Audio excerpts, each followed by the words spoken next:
Chapter 11 of Bhagavad Gita as it is, the universal form. In the 11th chapter, Lord Krishna grants Arjuna divine vision and reveals his spectacular, unlimited form as the cosmic universe. Thus, he conclusively establishes his divinity. Krishna explains that his own all-beautiful human-like form is the original form of Godhead. One can perceive this form only by pure devotional service.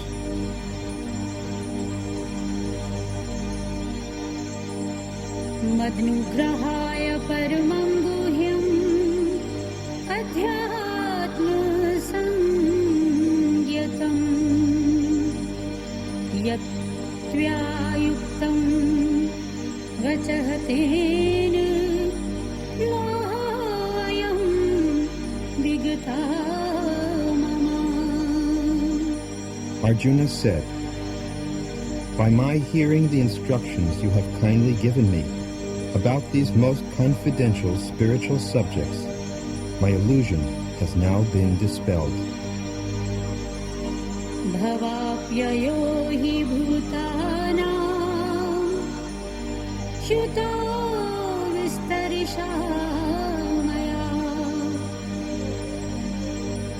tvattah kamalpatraksha mahatamyam api cha avyayam.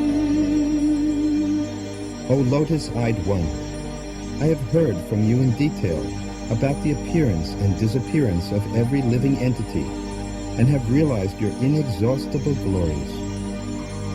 Evam etat yathat tvam atmanam parameshvara drishtum ichchami te rupam aishwaram Purshottam. O greatest of all personalities, O supreme form, though I see you here before me in your actual position, as you have described yourself, I wish to see how you have entered into this cosmic manifestation. I want to see that form of yours. Manyase yadi tat shakyam maya drishtum iti prabho yogeshvara tata me tvam darshya atmanam avyayam. If you think that I am able to behold your cosmic form, O my Lord, O Master of all mystic power, then kindly show me that unlimited and universal self. Pashya me path rupani shatashah atha sahasrashah nana vidhani divyani nana varna tritini cha. The Supreme Personality of Godhead said, "My dear Arjuna, O son of Pritha, see now my opulences, hundreds of thousands of varied divine and multicolored forms. Pashyadityan vasun rudran ashvino marutatha bahuni adrisht purvani pashya ashcharyani bharat. O best of the Bharatas, see here the different manifestations of Adityas, Vasus, Rudras, Asvini Kumaras, and all the other demigods. Behold the many wonderful things which no one has ever seen or heard of before." Ihikstam jagat kritsnam pashyadya sacharacharam mama dehe gudakeshu yaccha anyat drishtum Arjuna, whatever you wish to see, behold at once in this body of mine. This universal form can show you whatever you now desire to see, and whatever you may want to see in the future. Everything, moving and non-moving, is here completely in one place.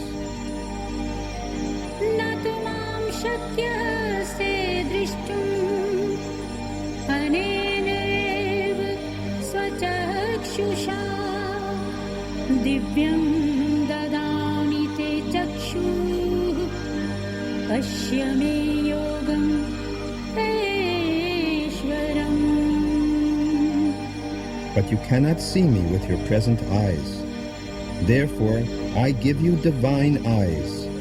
Behold my mystic opulence.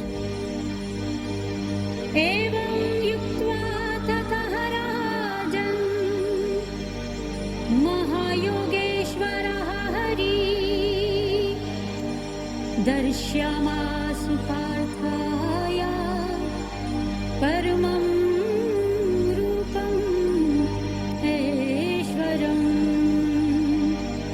Sanjaya said, O king, having spoken thus, the Supreme Lord of all mystic power, the personality of Godhead, displayed his universal form to Arjuna.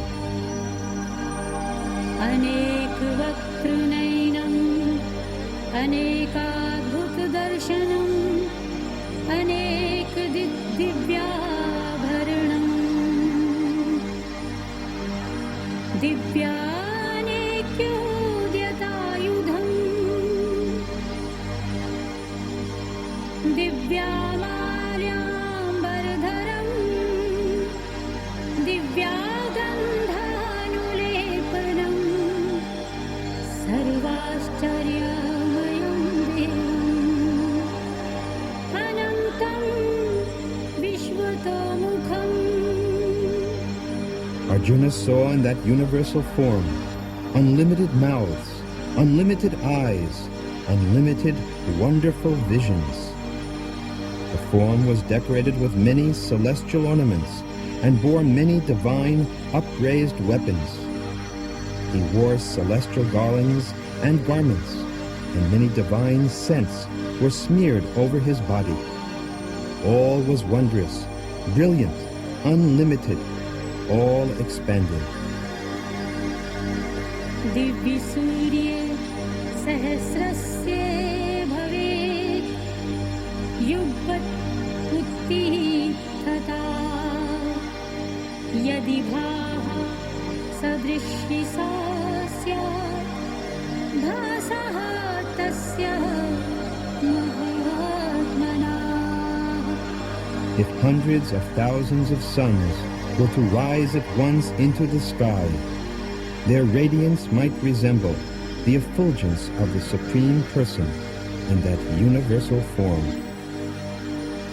तत्र एकस्थं जगत्कृत्स्नं प्रविभक्तं अनेकधा अपश्यत् देवदेवस्य शरीरे पाण्डवा तदा.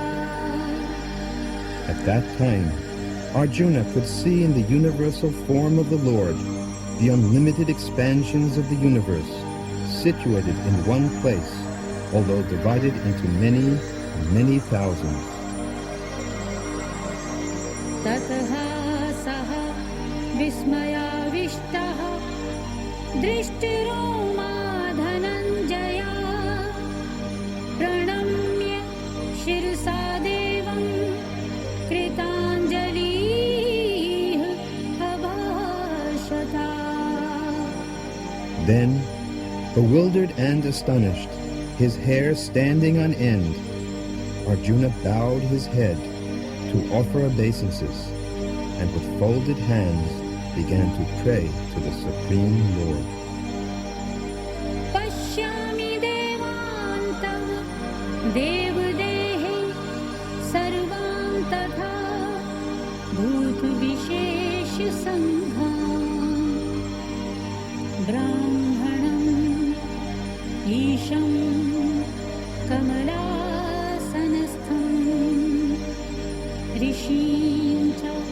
सर्वान् उर्गान् च दिव्यान्. Arjuna said, My dear Lord Krishna, I see assembled in your body all the demigods and various other living entities. I see Brahma sitting on the lotus flower, as well as Lord Shiva and all the sages and divine serpents. अनेक बाहूदर वक्त्र नेत्रं पश्यामि त्वां सर्वतः अनन्तरूपं न अन्तं न मध्यं न पुनः तवा आदिं पश्यामि विश्वेश्वरा विश्वरूपा. O Lord of the universe, O universal form, I see in your body many, many arms, bellies, mouths, and eyes, expanded everywhere, without limit. I see in you no end, no middle, and no beginning. किरीटिनं गदिनं चक्रिणं च तेजोराशिं सर्वतः दीप्तिमन्तं पश्यामि त्वां दुर्निरीक्ष्यं समन्तात् दीप्तानलार्कादितिम् अप्रमेयम्. Your form is difficult to see because of its glaring effulgence, spreading on all sides like blazing fire, or the immeasurable radiance of the sun. Yet I see this glowing form everywhere, adorned with various crowns, clubs, and discs. त्वमक्षरं परमं वेदितव्यं त्वं तस्य विश्वस्य परं निधानं त्वम् अव्ययः शाश्वत धर्मगोप्ता सनातनाः त्वं पुरुषः मताः मे. You are the supreme primal objective. You are the ultimate resting place of all this universe. You are inexhaustible, and you are the oldest. You are the maintainer of the eternal religion, the personality of Godhead. This is my opinion. अनादिमध्यान्तम् अनन्तवीर्यम् अनन्तबाहुं शशिसूर्यनेत्रम् पश्यामि त्वां दीप्तहुताशवक्त्रं स्वतेजसा विश्वम् इदं तपन्तम्. You are without origin, middle, or end. Your glory is unlimited. You have numberless arms, and the sun and moon are your eyes. I see you with blazing fire coming forth from your mouth, burning this entire universe by your own radiance. द्यावा पृथिव्यो इदम् अन्तरं हि व्याप्तं त्वयैकेन दिशः च सर्वाः दृष्ट्वा अद्भुतं रूपं उग्रं तविदं लोकत्रयं प्रव्यथितं महात्मन्. Although you are one, you spread throughout the sky and the planets and all space between. O Great One, seeing this wondrous and terrible form, all the planetary systems are perturbed. अमिहि त्वां सुरसन्धा विशन्ति केचित् भीताः प्राञ्जल्याः गृह्णन्ति स्वस्तीति उक्त्वा महर्षिः सुरसिद्धसङ्घाः स्तुवन्ति त्वां स्तुतिभिः पुष्कलाभिः. All the hosts of demigods are surrendering before you and entering into you.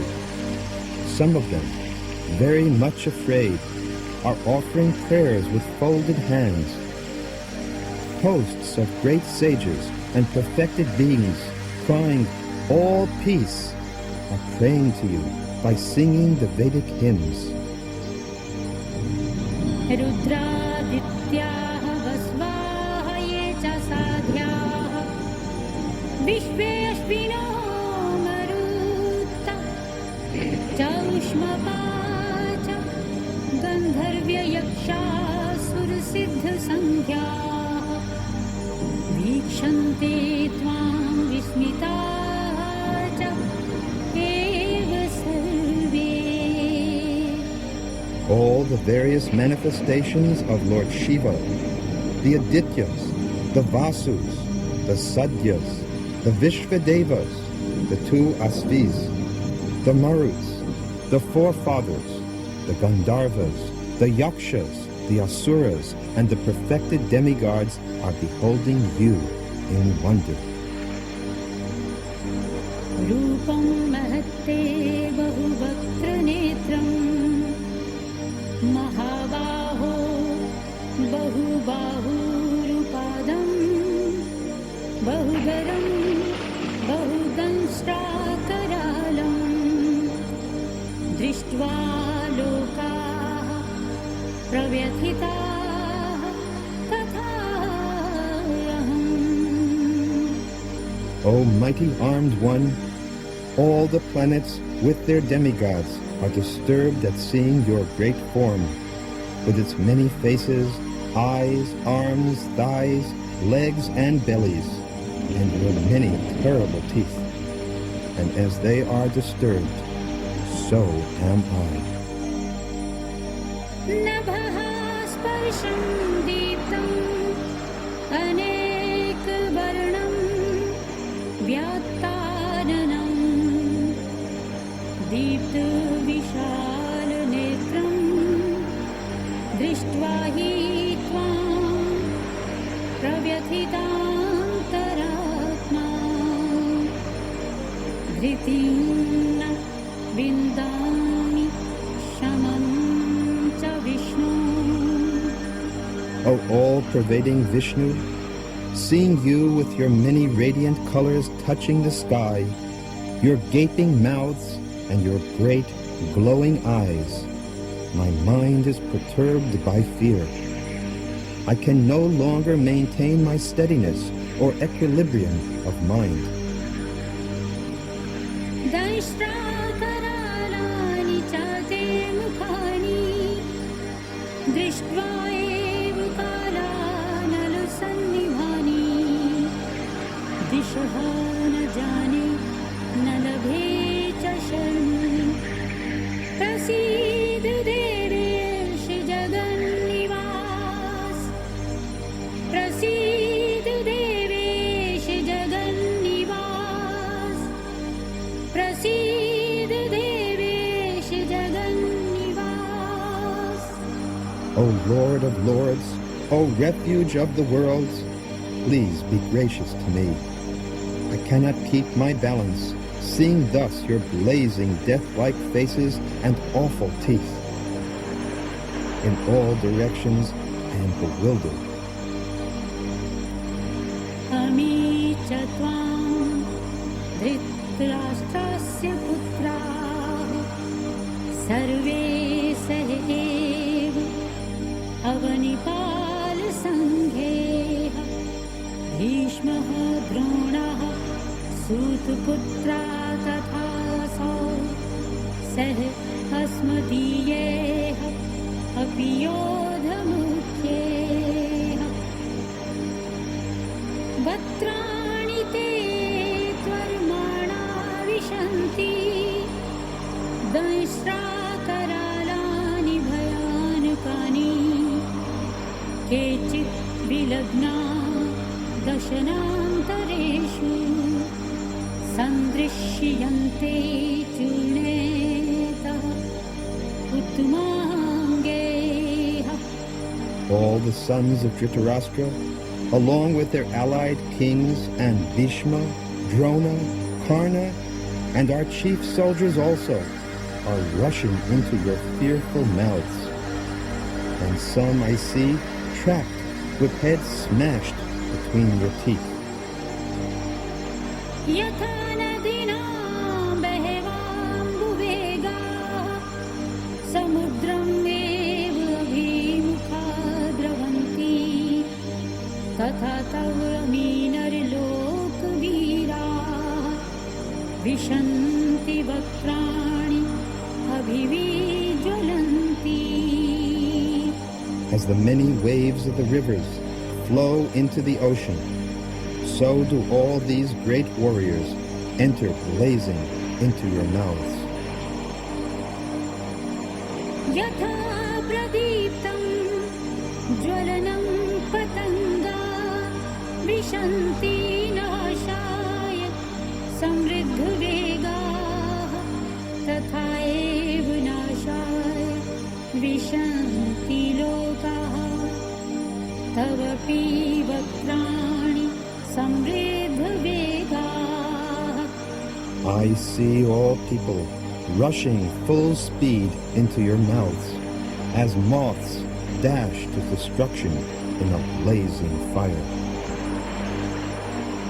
लेलीयसे ग्रसमानः समन्तात् लोकान् स्मग्रान् वदनेः ज्वलदिभिः तेजोभिः आपूर्य जगत् समग्रम् भासः तव उग्रा प्रतपन्ति विष्णु.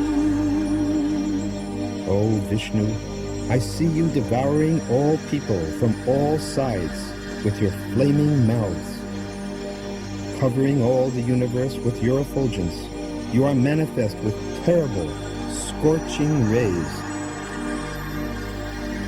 आख्याहिमेका भवानुग्ररूपः नमः अस्तु ते देववर प्रसीद. विज्ञातुम् इच्छामि भवन्तम् आद्यं नहि प्रजानामि तव प्रवृत्तिम्. O Lord of Lords, so fierce of form, please tell me who you are. I offer my obeisances unto you. Please be gracious to me. You are the primal Lord. I want to know about you, for I do not know what your mission is. कालहस्मि लोके कुक्षेत्रितः प्रवृद्धः लोकां समाहर्तुम् इह प्रवृत्ताः श्रिते अपि त्वां न भविष्यन्ति सर्वे ये अवस्थिताः प्रत्यनीकेषु योधाः. The Supreme Personality of Godhead said, Time I am, the great destroyer of the worlds, and I have come here to destroy all people. With the exception of you, the Pandavas, all the soldiers here on both sides will be slain. तस्मात् त्वम् उत्तिष्ठः यशः लभस्व जित्वा शत्रून् भुङ्क्ष्व राज्यं समृद्धं मया एवेते निहता पूर्वम् एव निमित्तमात्रं भव सव्यसाचिन्. Therefore, get up, prepare to fight and win glory. Conquer your enemies and enjoy a flourishing kingdom. They are already put to death by my arrangement, and you, O Sabyasachi, can be but an instrument in the fight. द्रोणं च भीष्मं च जयद्रथं च कर्णं तथान्यानपि योधवीरान् मया हतान् त्वं जहिमा व्यथिष्ठा युध्यस्व जेतासि रणे सपत्नान्. Drona, Bhishma, Jayadratha, Karna, and the other great warriors have already been destroyed by me. Therefore, kill them and do not be disturbed. Simply fight, and you will vanquish your enemies in battle. एतत् श्रुत्वा वचनं केशवस्य कृताञ्जलिः वेपमान् किरीटी नमस्कृत्वा भूयः एव आह कृष्णं सगदगदं भीतः प्रणम्य. Sanjaya said to Dhritarashtra, O king, after hearing these words from the Supreme Personality of Godhead, the trembling Arjuna offered obeisances with folded hands again and again. He fearfully spoke to Lord Krishna in a faltering voice as follows. स्थाने ऋषिकेश तव प्रकीर्त्या जगत्प्रहृष्यति अनुरज्यते च रक्षांसि भीतानि दिशा द्रवन्ति सर्वे नमस्यन्ति च सिद्धसङ्घा. Arjuna said, O master of the senses, the world becomes joyful upon hearing your name, and thus everyone becomes attached to you. Although the perfected beings offer you their respectful homage, the demons are afraid, and they flee here and there. All this is rightly done. तस्माच्च ते न नमेरन्महात्मन् गरीयसे ब्रह्मणा प्रियादिकल्पे अनन्तदेवेश जगन्निवास त्वमक्षरं सत् असत् तत्परं यत्. O Great One, greater even than Brahma, you are the original creator. Why then should they not offer their respectful obeisances unto you? O limitless one, God of gods, refuge of the universe, you are the invincible source, the cause of all causes, transcendental to this material manifestation. त्वं आदिदेवः पुरुषः पुराणः त्वं अस्य विश्वस्य परमनिधानम् वेत्तासि वेद्यं च परं च धाम त्वया ततं विश्वम् अनन्तरूप. You are the original personality of Godhead, the oldest, the ultimate sanctuary of this manifested cosmic world. You are the knower of everything, and you are all that is knowable. You are the supreme refuge, above the material modes. O limitless form, this whole cosmic manifestation is pervaded by you.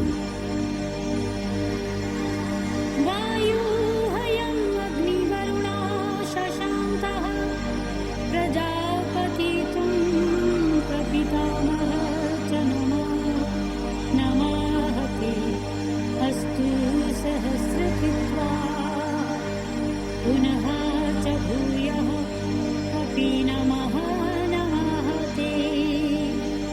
You are air, and you are the supreme controller. You are fire, you are water, and you are the moon. You are Brahma, the first living creature, and you are the great-grandfather. I therefore offer my respectful obeisances unto you 1,000 times and again and yet again. नमः पुरस्तादथ पृष्ठतस्ते नमोऽस्तु ते सर्वतः एव सर्वा अनन्तवीर्यामितविक्रमस्त्वं सर्वं स्माप्नोषि ततोऽसि सर्वा. Obeisances to you from the front, from behind, and from all sides. O unbounded power, you are the master of limitless might. You are all-pervading, and thus you are everything. सखेति मत्वा प्रसभं यदुक्तं हे कृष्ण हे यादव हे सखेति अजानता महिमानं तवेदं मया प्रमादात् प्रणयेन वापि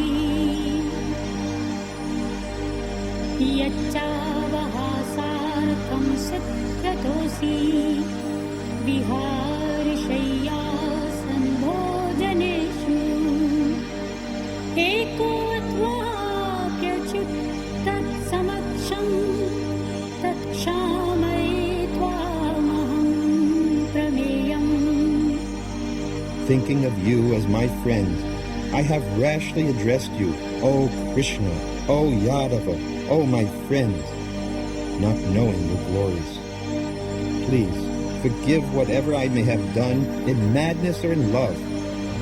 I have dishonored you many times, jesting as we relaxed, lay on the same bed, or sat or ate together, sometimes alone and sometimes in front of many friends. O infallible one, please excuse me for all those offenses. पितासि लोकस्य चराचरस्य त्वमस्य पूज्यः च गुरुहागरीयान्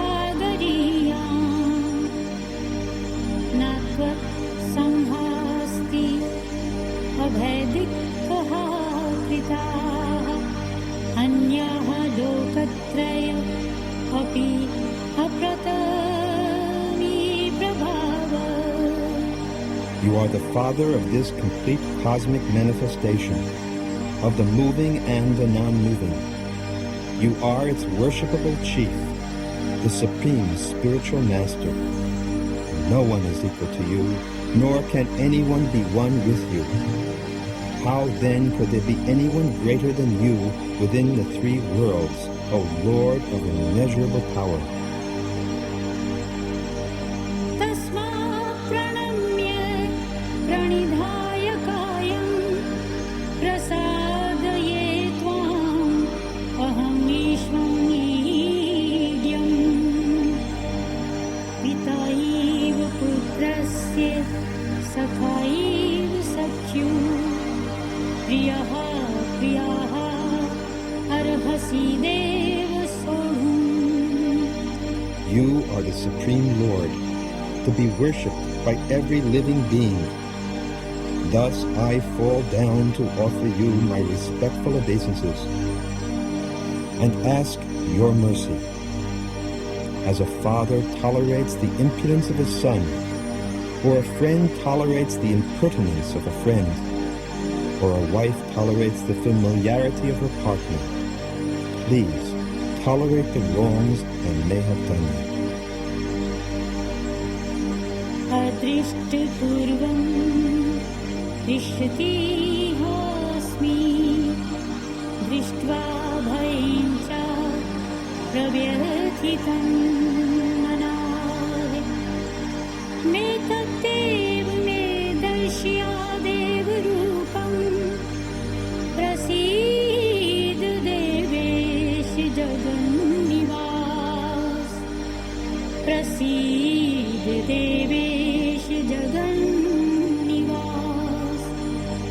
प्रसीद देवेश जगन्निवास.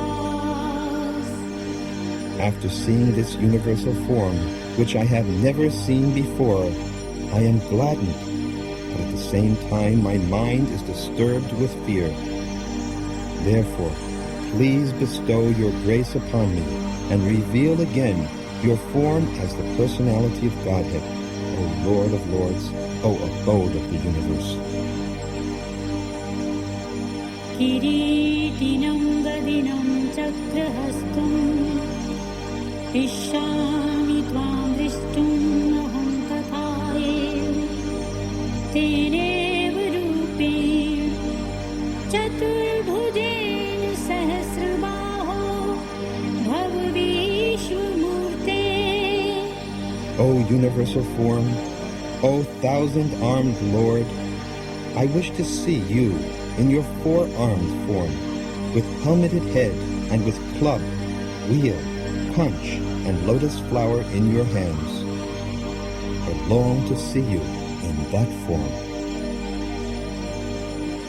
मया प्रसन्नेन तव अर्जुनिदं रूपं परं दर्शितम् आत्मयोगात् तेजोमयं विश्वम् अनन्तम् आद्यं यत्मे त्वदन्येन नादृष्टपूर्वम्. The Supreme Personality of Godhead said, My dear Arjuna, happily have I shown you, by my internal potency, this supreme universal form within the material world. No one before you has ever seen this primal form, unlimited and full of glaring effulgence. न वेदयज्ञाध्ययनेह न दानेह न च क्रियाभिः न तपोभिः उग्रः एवं रूपः सत्याहं नरलोके दृष्टुं त्वदन्येन कुरु प्रवीर.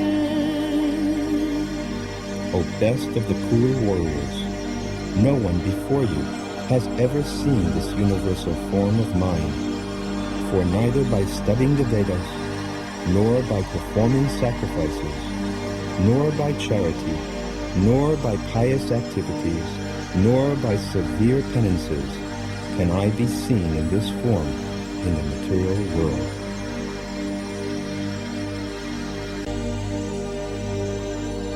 माते व्यथा च विमूढभावाः दृष्ट्वा रूपं घोरम् ईदृक्मम् इदं व्यपेतिभिः प्रीत्मनाः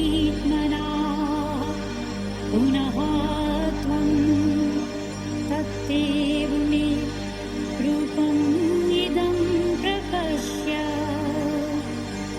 You have been perturbed and bewildered by seeing this horrible feature of mine. Now, let it be finished. My devotee, be free again from all disturbances. With a peaceful mind, you can now see the form you desire. इति अर्जुनं वासुदेवः तथा उक्त्वा स्वकं रूपं दर्शयामास भूयः आश्वास्यामाश्च भीतं येनं भूत्वा पुनः सौम्यं वपुः महात्मा. Sanjaya said to Dhritarashtra, the Supreme Personality of Godhead, Krishna, having spoken thus to Arjuna, displayed his real four-armed form, and at last showed his two-armed form, thus encouraging the fearful Arjuna. दृष्ट्वा इदं मानुषं रूपं तव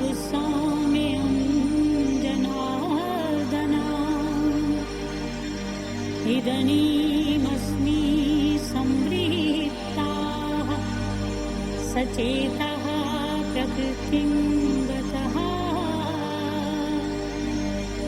When Arjuna thus saw Krishna in his original form, he said, "O Janardana, seeing this human-like form, so very beautiful, I am now composed in mind, and I am restored to my original nature." सुदूरदर्शं इदं रूपं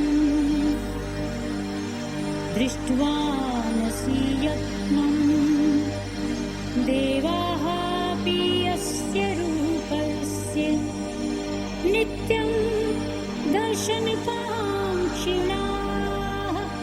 The Supreme Personality of Godhead said, "My dear Arjuna, this form of mine you are now seeing is very difficult to behold.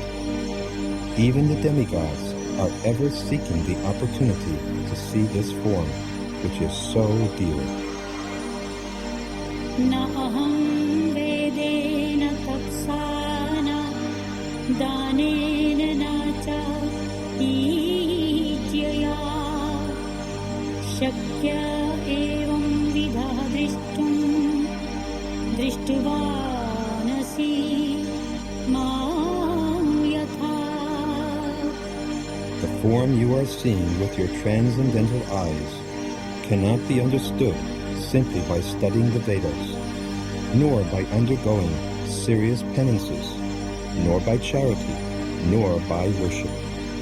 It is not by these means that one can see me as I am. Bhaktya tu ananya shakya aham devam vidharjun gyatum drishtum cha tattvena pravishtum cha paranta. My dear Arjuna, only by undivided devotional service can I be understood as I am, standing before you, and can thus be seen directly. Only in this way can you enter into the mysteries of my understanding. Matkarma krit matkarmaah madbhaktaah sangavarjitaah nirvairah sarvabhuteshu yah sah mamiti pandavah. My dear Arjuna, he who engages in my pure devotional service, free from the contaminations of fruitive activities and mental speculation, he who works for me, who makes me the supreme goal of his life, and who is friendly to every living being, he certainly comes to me. Thus ends Chapter 11 of the Bhagavad Gita as it is.